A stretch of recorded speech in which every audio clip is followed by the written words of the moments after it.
DPS GD Goenka समेत दिल्ली के 40 स्कूलों को बम से उड़ाने की धमकी मिली। दिल्ली के करीब 40 स्कूलों को बम से उड़ाने की धमकी दी गई है। इसमें आरके पुरम का दिल्ली पब्लिक स्कूल और पश्चिम बिहार के जीडी गोयनका पब्लिक स्कूल भी शामिल है। स्कूल प्रशासन ने धमकी मिलने के बाद तुरंत एहतियात के तौर पर बच्चों को उनके घर वापस भेज दिया और मामले की सूचना अग्निशमन और पुलिस को दी।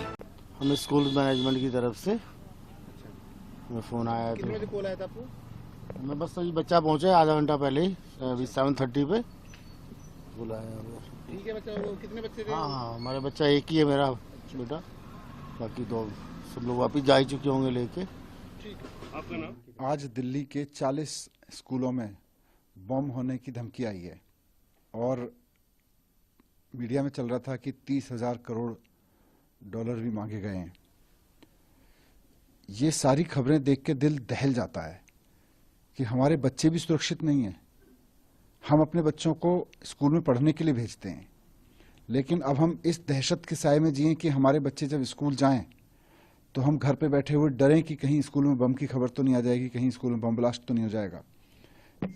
मैं मतलब सोच के ही हिल जाता हूं कि उन माँ बाप पे इस वक्त क्या बीत रही होगी जिनके बच्चे स्कूलों में हैं इस खबर आने के बाद में।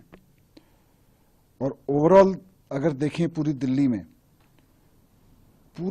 में दहशत का माहौल बना रखा है भारतीय जनता पार्टी ने। Total law and order failure है अमित शाह जी का। गृह मंत्री होने के नाते उनको ये जिम्मेदारी लेनी चाहिए कि जिस राजधानी में वो गृह मंत्री के रूप में बैठे हैं देश की, दिल्ली में चारों तरफ व्यापारियों से रंगदारी वसूली जा रही है, चारों तरफ बदमाश खुलेआम पिस्टल लहराते हुए फायरिंग करते हुए घूम रहे हैं, रोज घटनाएं हो रही हैं इस तरह की। और अब हमारे बच्चे भी सुरक्षित नहीं है। आदमी मॉर्निंग वॉक पे घर से जाता है तो वो सुरक्षित नहीं है, मॉर्निंग वॉक पे घर से जाता है तो फैमिली वाले सुरक्षित नहीं है, और आज हम अपने बच्चों को स्कूल को छोड़ के आ रहे हैं वो भी सुरक्षित नहीं है। तो कर क्या रहे हैं अमित शाह जी? देश का गृह मंत्रालय कर क्या रहा है? पूरी की पूरी इंटेलिजेंस, सारी की सारी केंद्र सरकार कर क्या रही है? अगर देश की राजधानी में लोग इतने दहशत में जीने को मजबूर हैं तो हो क्या रहा है देश में? सरकारें कहाँ हैं? मैंने कभी ऐसा दहशत का माहौल नहीं देखा दिल्ली में। आप लोग जो कानून व्यवस्था को लेकर सवाल खड़े कर रहे हैं, बीजेपी की तरफ से जो प्रतिक्रिया आती है वो लोग इसे रोहिंग्या से जोड़ते हैं कि दिल्ली में रोहिंग्या बनने आम आदमी पार्टी ने उनके वोट। देखिए, पहली बात तो लॉ एंड ऑर्डर केंद्र सरकार की जिम्मेदारी है। इतना दहशत का माहौल मैंने कभी नहीं देखा। स्कूल के किनारे बम फट रहा है, 1 महीने बाद फिर से वहां बम मिल जाता है, बम फट जाता है। चारों तरफ में व्यापारियों को रंगदारी की धमकियां आ रही हैं, अपहरण होने की धमकी आ रही है, गोलियां चल रही हैं, मर्डर हो रहे हैं। तो कहीं ना कहीं बीजेपी को जिम्मेदारी लेनी चाहिए। पहली बात तो आज जिन स्कूलों में बम की धमकी आई है उसमें बीजेपी वालों के भी बच्चे पढ़ रहे हैं। दूसरी बात रोहिंग्यास की है, आपने पूछा। मैंने कल ही सोशल मीडिया पे लिखा था कि केंद्रीय मंत्री हरदीप पुरी जी ने ट्वीट करके कहा था कि केंद्र सरकार दिल्ली में रोहिंग्याओं को बसाने जा रही है, और बाकायदा कई न्यूज चैनल्स पे भी उनका वो स्टेटमेंट है कि किस तरह से केंद्र सरकार दिल्ली में रोहिंग्याओं को फैसिलिटी देने जा रही है। तो 2022 में रोहिंग्याओं को कौन बसा रहा था? भारतीय जनता पार्टी इसको देखे ना अपने गिरेबान में झांक के।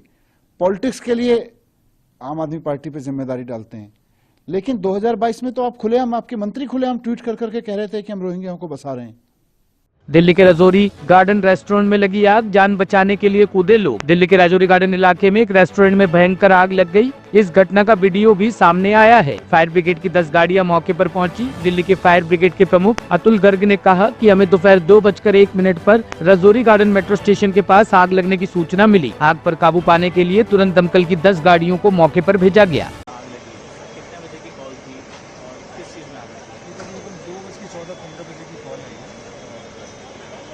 कॉल मिलने के बाद फायर सर्विस की गाड़ियाँ आई थी, तकरीबन 9-11 गाड़ियाँ टोटल आई थी। उसके बाद लोगों ने फायर फाइटिंग किया है और अभी आग कंप्लीटली बुझ गई। सर, बिल्डिंग में क्या इंस्टीट्यूट है और क्या क्या है यहाँ पर? नीचे में सारा छोटे छोटे शॉप्स हैं, और फर्स्ट फ्लोर पे एक रेस्टोरेंट है, सेकंड फ्लोर में एक इंस्टीट्यूट है, मैक सिनेमेटिक कोई ये लोग कोर्सेज वगैरह कराते हैं। सर, हम लोग ये भी देख पा रहे हैं कि कुछ ऐसी वीडियोस वायरल हो रही हैं जिसमें जो इंस्टीट्यूट के छात्र हैं वो दूसरी बिल्डिंग पर कूदते हुए नजर आ रहे हैं। क्या इस तरह से जान बचाई, किस तरह से जान बचाई छात्रों ने, लोगों ने? क्या बताएंगे? पीछे के स्टेयर से एक लेडी है जो स्टेयर से उतर रही थी, उनका पैर स्लिप कर गया, उनको थोड़ी चोट आई है। अभी अपडेट हमें मिला नहीं है कि हम लोग यहाँ से हॉस्पिटल जाकर उनका अपडेट करेंगे। और बाकी छात्रों ने सर कैसे? बाकी सभी लोग सकुशल बाहर निकल गए हैं, अभी ऐसी कोई रिपोर्ट नहीं है।